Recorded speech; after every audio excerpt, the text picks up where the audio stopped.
Leland Vittert, depending on who you listen to, there are about 150 Americans stuck in Afghanistan right now, effectively hostages of the Taliban. Here is how President Biden described the past few weeks. The extraordinary success of this mission was due to the incredible skill, bravery, and selfless courage of the United States military and our diplomats and intelligence professionals. As Joe noted, the last U.S. soldier left in the middle of the night. Here's Major General Chris Donahue, commander of the 82nd Airborne, walking onto the last flight out. This is an important picture because his departure, while leaving Americans behind, was in direct contradiction of what the president promised 2 weeks ago. So Americans should understand that troops might have to be there beyond August 31st. No, Americans should understand that we're going to try to get it done before August 31st. But if we don't, the troops will stay. If we don't, we'll determine at the time who's left. And if there are American forces, if there's American citizens left, we're going to stay till we get them all out. And are you committed to making sure that the... All right. After the president's speech, the White House made it clear they were ready to move on from Afghanistan. Today's White House briefing started with information about hurricane cleanup efforts. This show isn't about analysis or opinion. We deal in facts. But occasionally the facts need perspective, and few men are able to provide that better than Chris Stirewalt of The Dispatch, longtime Washington columnist, as well as Niall, Stanage, White House columnist for The Hill. All right, gentlemen, appreciate you being here. Chris, does leaving Americans behind mean this story continues for the White House? Well, I mean, this is going to be the defining moment of this chapter of Joe Biden's presidency. Which Americans are behind?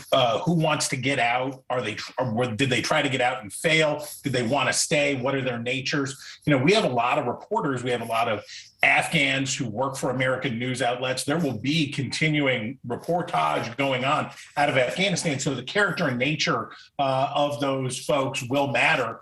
But yeah, this story, of course, will stick with us for the foreseeable future. Yeah, you have to imagine, Niall, and I know from your discussions at the White House, they don't want it to stick around for the foreseeable future. This is what the president said about those stories that Chris just talked about. Take a listen. We had no vital interest in Afghanistan other than to prevent an attack on America's homeland and our friends. And that's true today. We succeeded in what we set out to do in Afghanistan over a decade ago. All right, that was the wrong bite. We're going to talk about that in a minute with Chris. But now here's the promise that the president made. Take a listen. We remain committed to get them out if they want to come out. All right, so Niall, why does the White House think they have any credibility to say we're going to get you out when they once promised to get you out and then pulled American troops out? It's a great question, Leland, and it's a great problem for the White House. The president himself and his administration have made a number of declarative statements during this whole crisis that have proven wrong. The bite that you just played is one of those. President Biden's denial that there would be a Saigon moment is another. A third came when the administration said they would still have diplomatic engagements in Afghanistan even after the troops pulled out. The U.S. Embassy now closed. The acting ambassador on the last plane out. All of those things in aggregate get to precisely your point. This has undermined the White House's credibility, and that, I think, could be the enduring problem, politically speaking, from this whole episode. We saw a number of reporters ask if we can't trust you to tell the truth about Afghanistan. You keep changing these statements. How do we trust you going forward? Chris, this brings us to the tone of the speech. It's oftentimes not what you say, it's how you say it, as my grandmother used to say. I'm interested, did you think the president sounded pretty angry in the beginning of it? I think Biden is trying to reach out to, so the two parties are mirror images of each other on the issue of Afghanistan. You have about a third of Republicans who want out no matter what. And you have about a third of Democrats who would have wanted to have stayed.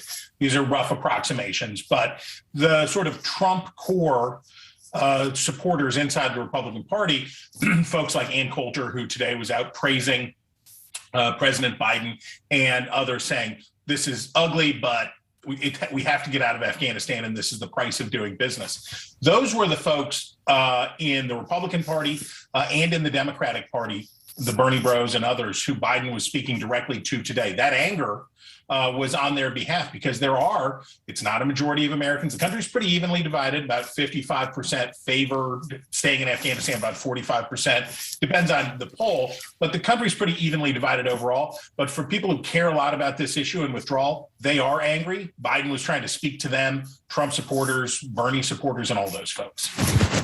Niall, this picture has been around for a while. The Wall Street Journal pointed it out, though. This is the picture of then Senator Biden in Afghanistan.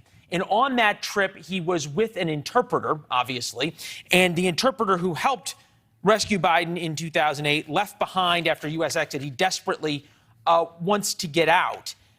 It seems as though if the administration is sort of so casual about this and having withdrawn U.S. troops, they're really betting that this story goes away by 2022 and certainly by 2024.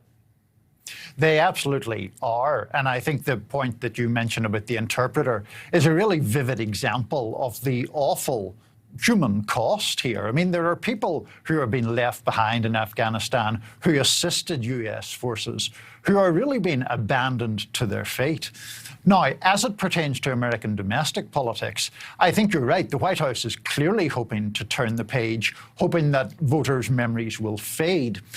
They might move on, the American people might move on, I mean, from worrying all that much about the internal politics of Afghanistan.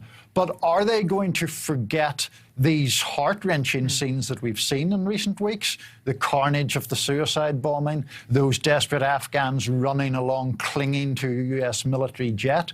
I think the power of those images sears itself into people's minds, and I'm not sure that they will forget those images and the emotions provoked by those images anytime soon. And as Chris rightly points out, there's so much more reporting to still come out of Afghanistan, and we keep hearing from the administration how much they want to have a deal with the Taliban and they're going to judge the Taliban, and people will be watching that. Niall, Chris, appreciate it. Gentlemen, great to see you as always. Thank you.